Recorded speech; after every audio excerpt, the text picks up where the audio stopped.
네, 우리 좌우에 계신 분들을 보면서 이렇게 인사하시면 좋겠습니다. 잘 오셨습니다. 네. 네. 한 번 더 같은 분께 또 인사하셔도 괜찮으니까요. 한 번 더 인사하실 때는 우리 하나님의 승리를 기대합시다 라고 한번 인사해 볼까요? 하나님의 승리를 기대합시다. 하나님의 승리를 기대합시다. 네. 제가 원래 설교를 시작할 때 인사를 잘 안 합니다. 그런데 앞에서 찬양하면서 앉아 있는데 그런 생각이 들더라고요. 날이 무덥고 물론 교회는 시원하지만 얼마나 졸리는 시간일까, 그죠? 그래서 이왕이면 여기에 이렇게 또 저희가 말씀 듣기 나와왔으니까 졸지 않고 기왕이면 하나님의 말씀과 은혜를 채우고 가면 좋겠다라는 마음이 굉장히 많이 들었습니다. 그래서 인사도 나누셨으니 혹시 아직 부족하신 몸도 조금 풀어보시고요. 그래서 졸지 않고 우리가 좀 하나님의 은혜를 받으면 좋겠습니다. 그럼에도 졸음이 온다면 하나님 사랑하시는, 물론 그 뜻은 아닙니다만 하나님 사랑하시는 자에게 잠을 주신다 하셨으니 사랑하시는구나 느끼시면 좋을 것 같습니다. 저희가 계속해서 사무엘상 말씀을 제가 좀 살펴보고 있습니다. 수요 예배 그리고 오후 예배 시간에 때가 되는 대로 사무엘상 말씀을 1장부터 이렇게 좀 차례대로 살펴보고 있는데, 오늘 본문 말씀은 이제 5장을 시작합니다. 근데 5장을 시작하면서 5장의 내용만 가지고 이야기하는 게 아니라 3장과 4장의 이야기들의 배경 위에서 5장의 내용을 풀어가고 있습니다. 하나님의 궤를 빼앗겼지요. 이스라엘 백성들이 블레셋과 전투를 치르는데 이 전투가 양쪽 모두에게 굉장히 큰 의미가 있었습니다. 두 진영 모두, 이스라엘이나 블레셋 모두 꼭 승리를 해야만 했고, 승리하기 위한 나름의 치밀한 전략과 확실한 방법들을 강구합니다. 첫 전투에서 이스라엘은 패배했습니다. 이스라엘이 두 번째 전투에서는 꼭 승리해야 했기 때문에 나름대로 고민을 하고서 택하는 방법이 법궤입니다. 법궤는 하나님의 임재를 상징합니다. 이스라엘은 그 상징성을 알고 있었기 때문에 법궤를 가져오면서 일단 상징적인 측면에서는 합격이다라고 생각했을 겁니다. 그리고 법궤를 중심으로 요단강을 건넜고 여리고 성을 무너뜨렸고 여러 가지 일들 가운데 하나님이 우리 가운데 계시니 법궤야말로 확실한 승리를 줄 수 있다라고 여겼습니다. 그러나 그들의 마음에는 어느새 하나님보다 법궤가 더 크게 자리했습니다. 처음에는 법궤가 있으면 승리하겠다 해서 출발했을지 모르지만 어느샌가 이 법궤를 가져와서 우리가 승리하겠다, 이 법궤를 통해 우리는 분명히 승리하겠다, 법궤, 하나님보다 법궤가 그 마음 가운데 어느새 커졌습니다. 전쟁은 패배로 끝났고 블레셋이 하나님의 궤를 빼앗아 갔습니다. 이스라엘 백성들은 여기서 모든 게 끝났다고 생각했을 겁니다. 대제사장의 두 아들이 죽었고 수많은 군사들이 죽었고 엘리 대제사장마저 죽었습니다. 할 수 있는 모든 방법을 동원해도 그 끝이 아주 참담한 모습이니 이스라엘 입장에서는 어떤 희망이 있을까요? 그리고 그들이 나름대로 선택했던 방법 또한 나름대로는 하나님을 믿는 신앙에서 선택했고 하나님 안에서 선택했던 방법인데 그 결과가 아주 안 좋았으니 체념할 만합니다. 이제는 전쟁이 끝났다, 우리는 이제 죽은 모습이다 라고 생각해도 이상하지 않습니다. 사랑하는 성도님 여러분, 오늘 본문 말씀은 여기서 출발합니다. 아무것도 할 수 없다 여길 때, 전쟁으로 끝이 났다 여기는 시점에, 더 이상 최악의 경우가 발생할 게 없다고 여길 만한 그 순간 하나님이 일을 이루어 가십니다. 블레셋이 숭배하는 우상 곁에 위치하신 하나님께서 블레셋의 우상을 무너뜨리십니다. 블레셋이 우상을 세워도 또 넘어뜨립니다. 블레셋이 우상을 또 세워도 하나님께서 다곤 신상의 손과 발을 자르시고 몸뚱이만 남게 하십니다. 이를 본 제사장과 신전에 들어가던 사람들이 문지방을 밟지 않았다라는 것으로 오늘 말씀을 마무리합니다. 저는 오늘 본문 말씀을 통해서 우리가 소망해야 할 진짜 승리가 무엇인지를 함께 좀 고민하고 나누어 보기를 원합니다. 내가 이루는 승리, 내가 완성하는 승리, 내가 바라는 승리가 아니라 하나님이 이루시고 하나님이 완성하시는 승리, 하나님께서 우리 가운데 원하시는 승리가 무엇인지를 이 시간 함께 나누길 원합니다.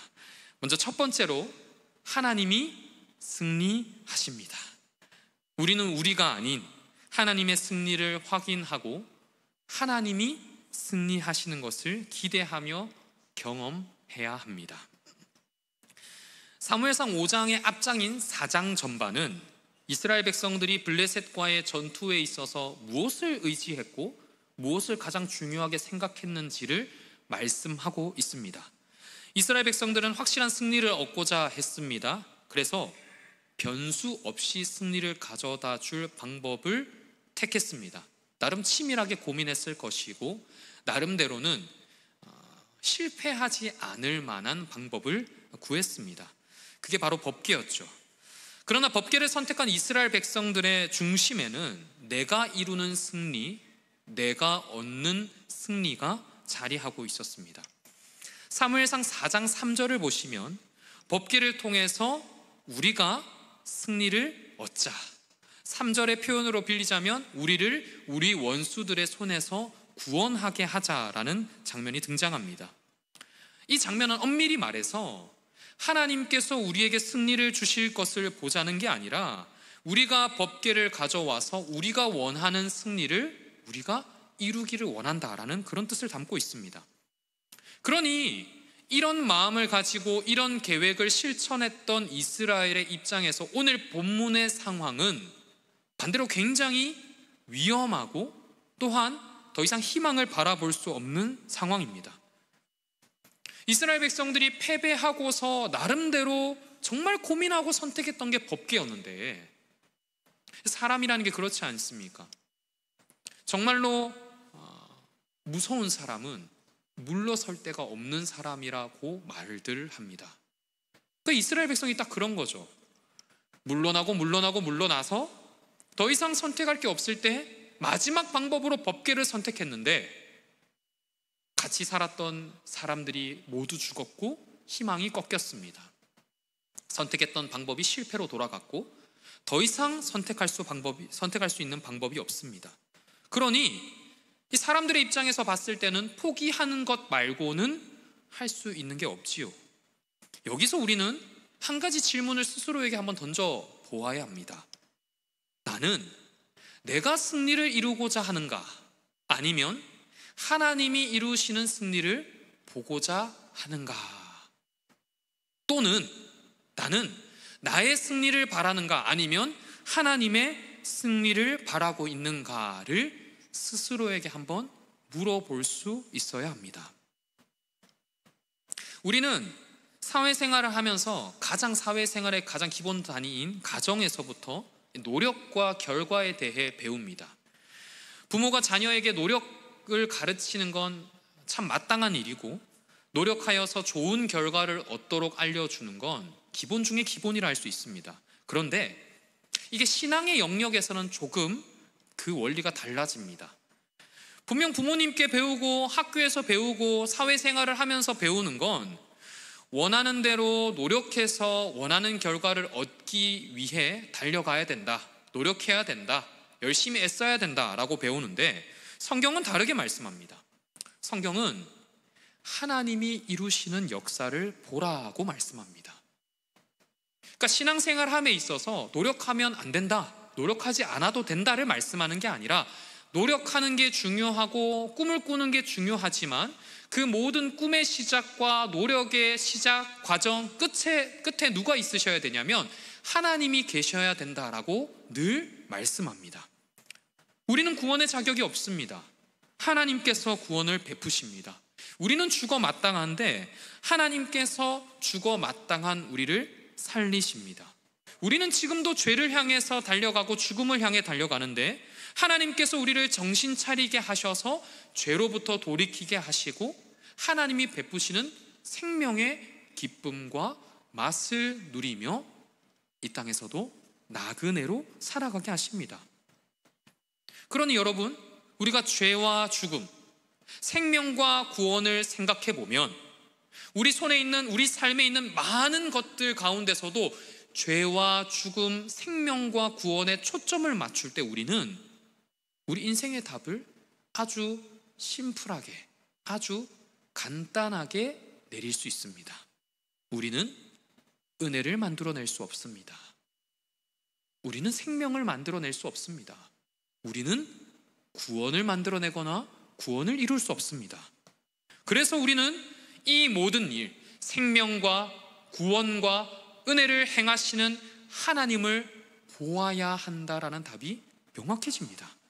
하나님만 보고 하나님을 주시는 결과에만 집중해야 한다라는 답을 우리는 확실히 내릴 수 있습니다. 그런데 이제 여기까지 딱 되고서 우리의 삶을 돌아보면 그 적용이 조금 어려워집니다. 죽음과 죄, 생명과 구원을 볼 때면 답이 명확한데 우리 일상의 일들을 보면 좀 다르죠. 우리가 할 수 있을 만한 일들을 한번 생각해 볼까요? 우리가 할 수 있는 일들을 생각해 보면 우리의 본성과 자아, 우리의 계획이, 우리의 뜻이 튀어나옵니다. 오늘 이렇게 주일에 다들 교회에 오시는데 아침에 옷장을 보시면서 고민을 하시지요. 오늘은 어떤 옷을 입고 나갈까? 더울까 비가 올까? 그래, 오늘은 이런 색상의 이런 재질의 옷이 좋겠어. 오늘 예배, 내가 2부 예배나 3부 예배, 1부 예배를 가는데 오늘은 아침 식사를 할까 말까? 예배 드리기 전에 화장실은 갈까 말까? 이런 일들은 굳이 하나님 아니셔도 우리가 선택할 수 있는 일들입니다. 하나님은 뭐 이런 것들 아니셔도 충분히 하실 일들이 많으실 테니 우리가 구태여 묻지 않죠. 하나님, 빨간 옷이 좋겠습니까? 파란 옷이 좋겠습니까? 하나님, 저의 방광 상태를 확인해 주셔서 화장실을 갔다가 예배를 드리는 게 좋겠습니까? 아니면 그냥 앉아도 되겠습니까? 오늘은 이 사람 옆에서 예배 드리는 게 좋을까요? 아니면 저 사람 옆에서 예배 드리는 게 좋을까요? 굳이 여쭙지 않습니다. 그런데 이게 조금 확장되고 조금 더 커지면 또 다른 모습이 됩니다. 날이 더운데 요즘 코로나가 심하다던데 오늘은 교회를 갈까 말까? 토요일 밤에 올림픽 경기가 있다던데 11시 경기를 보고 잘까? 그냥 잘까? 조금 더 민감한 주제로 나아가면 이번 달 생활비가 빠듯한데 11조 헌금을 온전히 할까 말까? 생명의 샘물 헌금 내는 게 끝났는데 지금이라도 할까 말까? 이번 달은 4대 위원회 헌금을 생략해도 될까 안 될까? 처음부터 이런 고민을 하는 건 아니죠. 그냥 한 번입니다. 무슨 옷을 입을까? 무슨 밥을 먹을까? 오늘은 어떻게 교회를 갈까?와 같이 아주 간단하고 단순한 질문에서 시작했을 겁니다. 그런데 이게 이전에 나의 생각, 나의 계획, 나의 뜻대로 하는 그 신앙의 혹은 신앙인지 아닌지도 모를 만한 선택들이 쌓이고 쌓이다 보니 어느새 내가 신앙에 있어서도 내가 원하는 일들을 하면서 우리가 어느새 나의 신앙을 만들어 갑니다. 그냥 이렇게 살아도 괜찮겠지.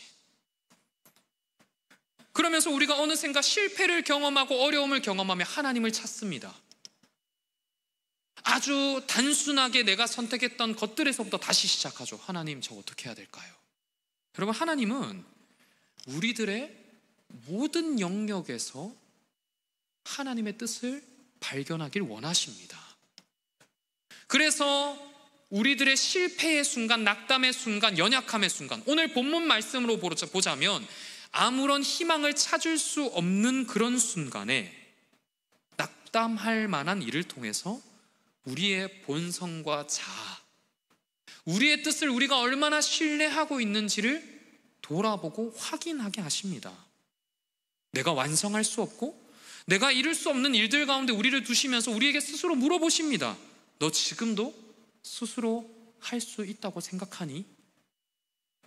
너 지금도 네가 원하는 법궤를 찾고 있니? 너 지금도 어디선가 법궤를 가지고 오려고 하진 않니? 그래서 우리가 작다 여기는 일들을 어떻게 받아들였고 어떤 마음과 자세로 지금 신앙을 살아내고 있는지를 물으십니다. 너 이렇게 작은 건 하나님인 내가 아니어도 그냥 너의 뜻대로 해도 괜찮다고 여기진 않니? 어느새 내가 아니어도 충분한 삶을 살고 있진 않는 거니? 우리의 승리는 그렇지 않습니다. 우리의 승리는 우리에게 있지 않습니다. 우리의 승리는 하나님께 있는 줄 믿습니다. 우리의 승리는 하나님께 있는 줄 믿습니다. 하나님이 승리하셔야 그게 우리의 승리가 됩니다. 하나님이 우리에게 승리를 주셔야 우리에게 승리가 임합니다. 엄밀히 말해서 하나님께서 승리하실 때 그게 우리의 승리가 되고 하나님이 승리를 우리에게 주실 때 그게 우리의 진짜 승리가 되시는 줄 믿습니다. 그러니 우리는 내가 원하는 승리를 기획하고 내가 원하는 승리를 기대하고 내가 원하는 승리에 집중할 때마다 하나님께서 다곤 신상을 엎드려뜨리게 하신 걸 기억해야 합니다. 내가 승리를 이루려고 할 때마다 하나님께서 다곤 신상의 머리와 두 손목을 끊으신 걸 기억해야 합니다. 할 수 있는 게 없어서 모든 걸 포기한 순간에 일을 이루시는 분이 하나님이라는 걸 보시고 믿으시고 고백해야 합니다. 우리가 선택한 어떠한 방법이 승리를 가져다 주는 게 아닙니다. 하나님이 승리를 가져다 주십니다. 하나님 없이 이루는 나의 승리가 무슨 의미가 있겠습니까? 사랑하는 성도님 여러분, 하나님만이 승리하실 수 있는 분인 줄 믿습니다. 우리 하나님이 우리 가운데 승리의 하나님이 되시고 우리의 이 믿음이 나의, 우리 가정의, 우리 교회의 고백이 되기를 소망합니다. 아멘. 두 번째로 우리는 승리의 현장에 머물러야 합니다. 하나님이 역사하실 그 현장에 머물러 있어야 합니다. 그곳에서 하나님의 승리를 경험해야 합니다. 성경을 보면 하나님이 승리하시는 현장이나 하나님이 기적을 베푸시는 현장, 하나님이 역사하시는 현장들을 보면요, 참 그 상황이나 현장이 일반적이지 않습니다. 여기서 일반적이라고 하는 것은 우리가 그 상황에 놓여 있다 했을 때 누가 봐도 과정과 답이 딱 명확한 것, 그러니까 문제의 해결이 딱 명확하게 보이는 걸 우리가 일반적이라고 한다면, 하나님이 역사하시는 장면들을 되게 그렇지 않습니다. 하나님이 일하시는 곳이나 하나님의 역사가 필요한 장면들을 보면 무기력한 주인공들밖에 없습니다. 답이 보이지 않고 길도 보이지 않습니다. 그러나 앞서 살펴본 것처럼 하나님은 사람이 불가능하다 여기는 상황과 현장을 뛰어넘어 역사하십니다. 심지어 아무것도 할 수 없다 여기는 그때에 그 우리의 생각과 계획과 편견마저 뛰어넘어 일을 하시지요. 이스라엘 백성들을 보면 이스라엘 백성들이 만나와 메추라기를 얻기 위해 노력하거나 심지어는 기대하지 않았습니다. 노력할 수 없는 상황이라고 말하는 게 더 맞을지 모르겠습니다. 그냥 불평만 했지요. 낙담만 했지요. 하나님 앞에 나 어떻게 삽니까? 라고 한탄만 했습니다. 하나님이 그런 그들의 예상과 환경과 답을 뛰어넘어 역사하십니다. 한낱 목자요 막내 아들에 불과했던 다윗이 왕이 될 거라 예상한 사람은 없었습니다. 사무엘도 다윗을 제외한 형제들 속에서 왕의 제목을 찾고자 노력했습니다. 그러나 하나님이 그 나라 가운데 다윗을 세우고자 하셨습니다. 기름을 부으셨고 그 나라가 영원하겠다라는 다윗 언약을 세우셨습니다. 마찬가지로 하나님께서 예상과 환경과 상황을 뛰어넘어 역사하시지요. 성경의 여러 원리들, 여러 예들을 제가 더 말씀드릴 수 있습니다만 이런 예들은 모두 동일한 원리를 알려줍니다. 바로 하나님께서는 사람의 생각과 상황과 환경을 뛰어넘어 역사하신다는 사실입니다. 이 말은 바꿔 말해서 하나님의 일하심이란 우리가 예상할 수 없고 담아낼 수도 없다라는 말이 됩니다. 여러분, 이걸 기억하셔야 됩니다. 지금 앞에 있는 이 문구가 우리가 잘 아는 내용입니다. 머리로는 잘 압니다. 바꿔서 뒤집어서 생각해 봤을 때 하나님의 일하심을 우리가 예상할 수도 없고 예측할 수도 없고 담아낼 수도 없고 이해할 수도 없다라는 사실을 우리는 받아들여야 됩니다. 이걸 잘 받아들이게 되면 낙담할 만한 상황에서 우리의 자세와 태도가 달라지기 시작합니다. 오늘 본문 말씀에서 보시면 이스라엘 백성들이 실패하고 낙담한 때에 하나님이 일하십니다. 하나님이 블레셋의 볼모로 잡혀가신, 어떻게 보면 인간의 입장에서 더 이상 희망을 발견할 수 없는 때에 일하시지요. 이때 이스라엘 백성들이 참 그래도 잘했다 싶은 것은 무엇이냐면 그 현장을 떠나지 않는 겁니다. 여러분, 우리에게도 이와 같은 신앙의 자세가 필요합니다. 나에게서 방법이 보이지 않고 내가 방법을 찾아낼 수도 없는 그 상황이 얼마나 무기력하고 얼마나 공포스럽겠습니까? 참 무섭습니다. 제가 그래도 저희 아버지께서 IMF 때 직장을 잃으셨던 그 장면이 생각납니다.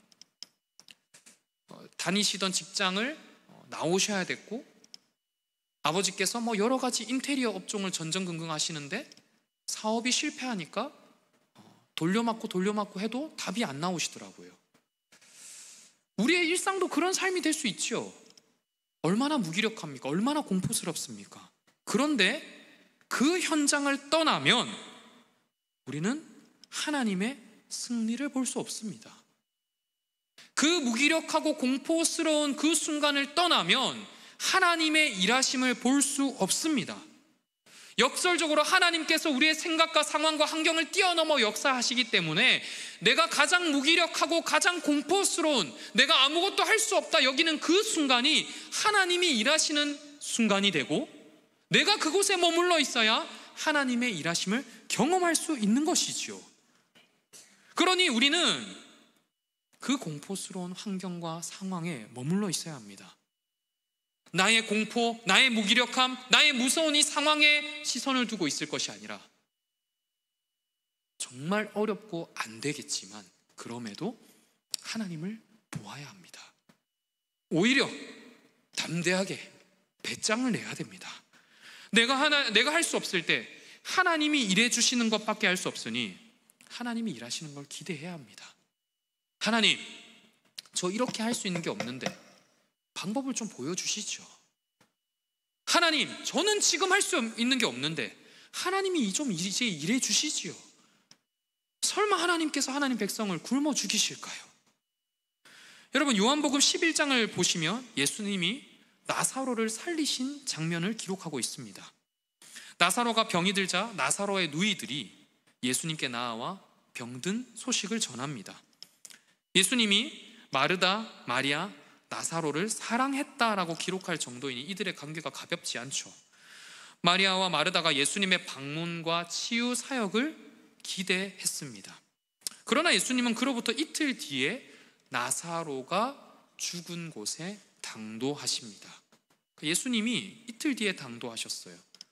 그리고 나서도 나사로를 만나지 않으시고 그곳에 이틀을 더 유하시고, 그러니까 나사로가 죽은 그 시간으로부터 무려 4일이 지난 후에야 나사로의 무덤으로 향하십니다. 마리아와 마르다의 마음이 어땠을까요? 요한복음 11장 32절을 보시면 예수님이 이곳에 계셨더라면 모든 문제가 다 해결되었겠다라는 마음이 정말 진심이었을 겁니다. 그게 전부였을 겁니다. 바꿔 말해 두 사람은 이제 모든 게 끝났다고 생각했을 것이고, 예수님, 이제 방법이 없는데요 라고 여겼겠지요. 그런데 그때 예수님이 나사로를 살리십니다.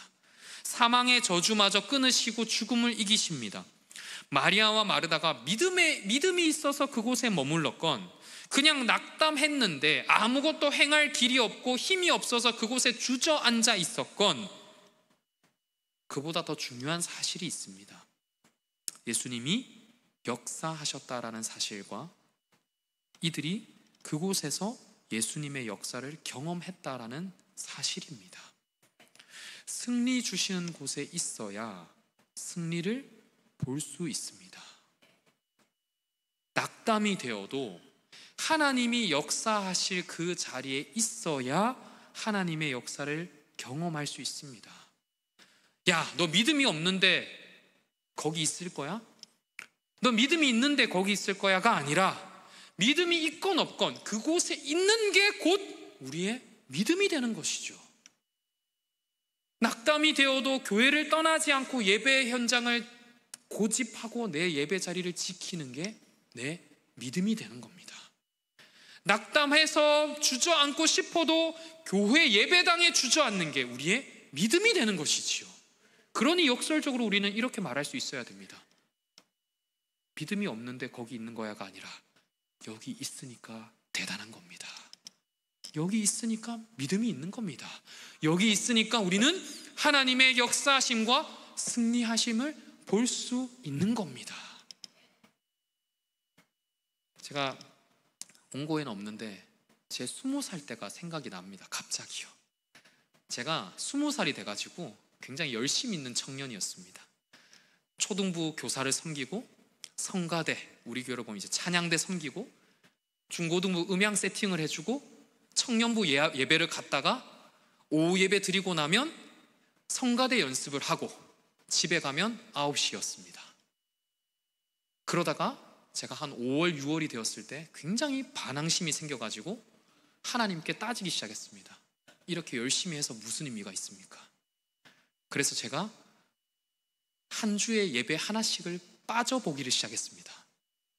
하루는 이제 성가대 하고 있으니까 대예배는 도저히 못 빠지겠더라고요. 초등부 예배 빠져보고, 청년 예배 빠져보고, 오후 예배 빠져보고, 성가대 연습 빠져보고, 그러다가 청년부의 형이 권유해서 단기 선교로 갔습니다. 끌려갔습니다. 정말 가기 싫었는데 갔다 와서도 제 삶이 어땠을까요? 바뀌었을까요? 그 의문과 의구심이, 반항심이 그대로 있었습니다. 그런데 저를 끌고 갔던 형이 해준 말이 아직 기억에 남습니다. 강명아, 그래도 괜찮으니까 그냥 그곳에 있기만 해.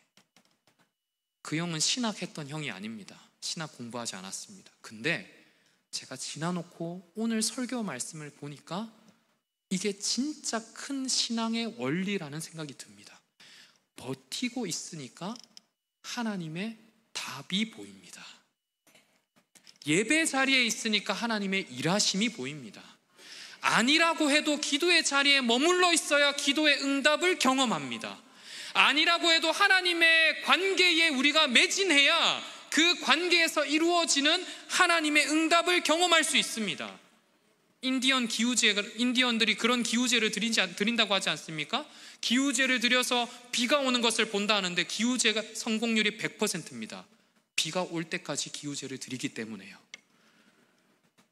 우리의 기도가 그래야지요. 우리의 신앙이 그래야지요. 하나님 만날 때까지 바짓가랑이 붙잡으면서 하나님 저 만나 주십시오. 기도 응답해 주십시오.